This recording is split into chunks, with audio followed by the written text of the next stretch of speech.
मैं एक नया वीडियो लेकर आया हूँ। जो एक क्वेश्चन है, ये बोर्ड परीक्षा में जरूर आएगा बेटा।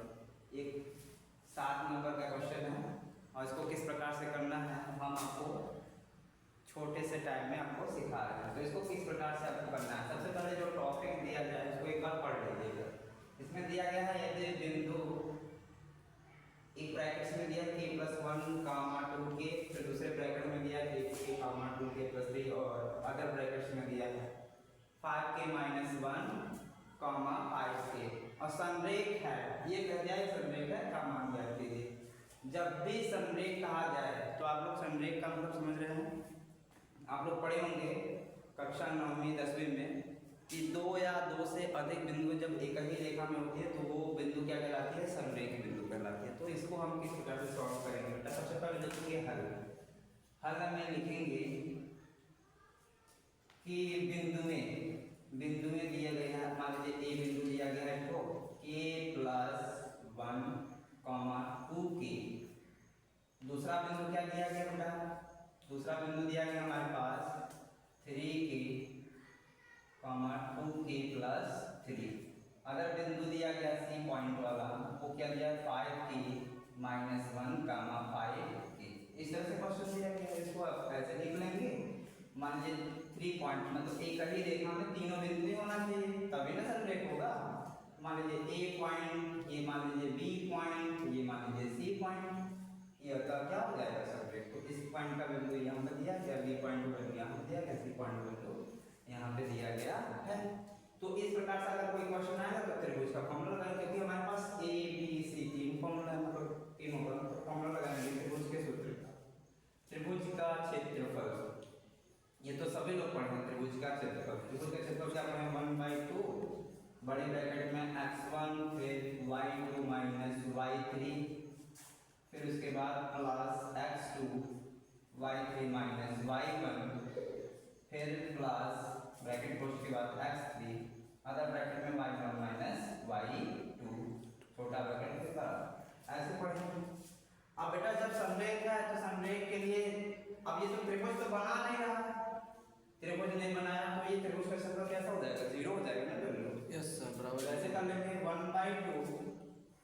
अब बताओ बेटा x1 की वैल्यू ये हो जाएगा x1, ये हो जाएगा y1, ये हो जाएगा x2, ये हो जाएगा y2, ये हो जाएगा x3, ये हो जाएगा y3। आ रहा बात समझ रहे? तो x1 की वैल्यू बोल दो k+1, अब y2 की वैल्यू कितना हो जाएगा बेटा 2k+3, 2k+3। अच्छा फिर माइनस का चिन्ह है तो माइनस का सिंबल लगाएंगे। उसके बाद y3 की वैल्यू कितना है 5k, तो यहाँ पे लिखेंगे माइनस का 5k, ब्रैकेट क्लोज कर देंगे, प्लस का चिन्ह लगाएंगे। x2 की वैल्यू कितना है 3k, 3k लिख लेंगे बेटा 3k। अब फिर लिखेंगे y3 की वैल्यू कितना है 5k, फिर माइनस का चिन्ह लगाएंगे 5k - 2k। फिर उसके बाद x3 की वैल्यू कितना बेटा 5k ही है, 5k - 1, इसको ऐसे ब्रैकेट में रखना। फिर अदर ब्रैकेट में लिखना है y1 - y2, y1 कितना है 2k माइनस y2 की वैल्यू कितना है 2k+3, इसको 2k+3 फिर ब्रैकेट से फिर बड़ा ब्रैकेट बराबर क्या कर देना है 0। क्यों 0 करना है, क्योंकि संरेख है। अब ये त्रिभुज तो बना ही नहीं रहा है इसलिए 0 हो जाएगा। अब क्या करना है 1/2 इसको सॉल्व कर लेना है। यहाँ पे k+1 है, k+1 एक बार लिख लेना है इसको ऐसे। इसको सॉल्व करोगे तो 5k में से 2k जाए कितना बचेगा -3k, -3k प्लस का 3 ऐसे प्लस 3k। अदर ब्रैकेट में कितना बचेगा 2k, 5k में से 2k जाए कितना बचेगा 3k, ये कितना जाएगा। अब इसमें कितना बचेगा 5k - 1। अब अदर ब्रैकेट में करेंगे, इसका मल्टीप्लाई कर देंगे, ऐसा ये प्लस है माइनस है तो क्या हो जाएगा माइनस, ये हो जाएगा ये भी माइनस हो जाएगा। तो ये दोनों क्या हो जाएगा कैंसिल आउट हो जाएगा, बचेगा केवल माइनस का 3। अब ये हो जाएगा बड़ा ब्रैकेट, उसके बाद बराबर 0। फिर अब क्या करेंगे फिर मल्टीप्लाई कर देंगे इसमें, तो क्या हो जाएगा। अब 1/2 की भी आवश्यकता नहीं है, ये उधर जाएगा क्या हो जाएगा बराबर 0 हो जाएगा, क्योंकि यहाँ पे ये क्या है इनटू में है, इधर ट्रांसफर करेंगे तो डिवाइड में हो जाएगा 1/2 डिवाइड करेंगे 0 में तो वो बराबर 0 हो जाएगा। तो ये हो जाएगा k+1। तो मान लीजिए फर्स्ट का पूरे से गुणा और सेकंड का भी पूरे से गुणा कर दें, इसको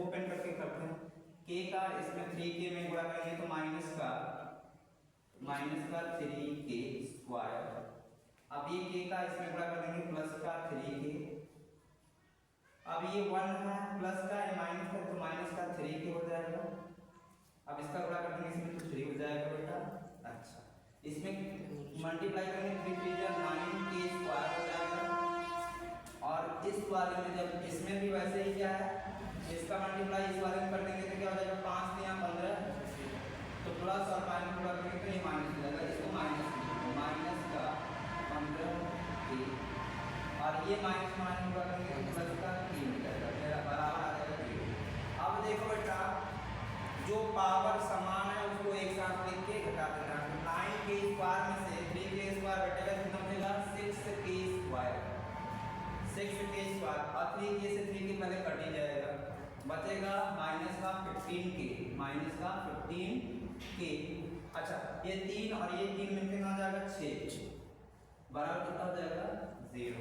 अच्छा बेटा, इसमें अगर हम 6 कॉमन लेंगे तो ये 6 सब में कॉमन नहीं हो पाएगा, इसलिए हमें 2 कॉमन लेना पड़ेगा।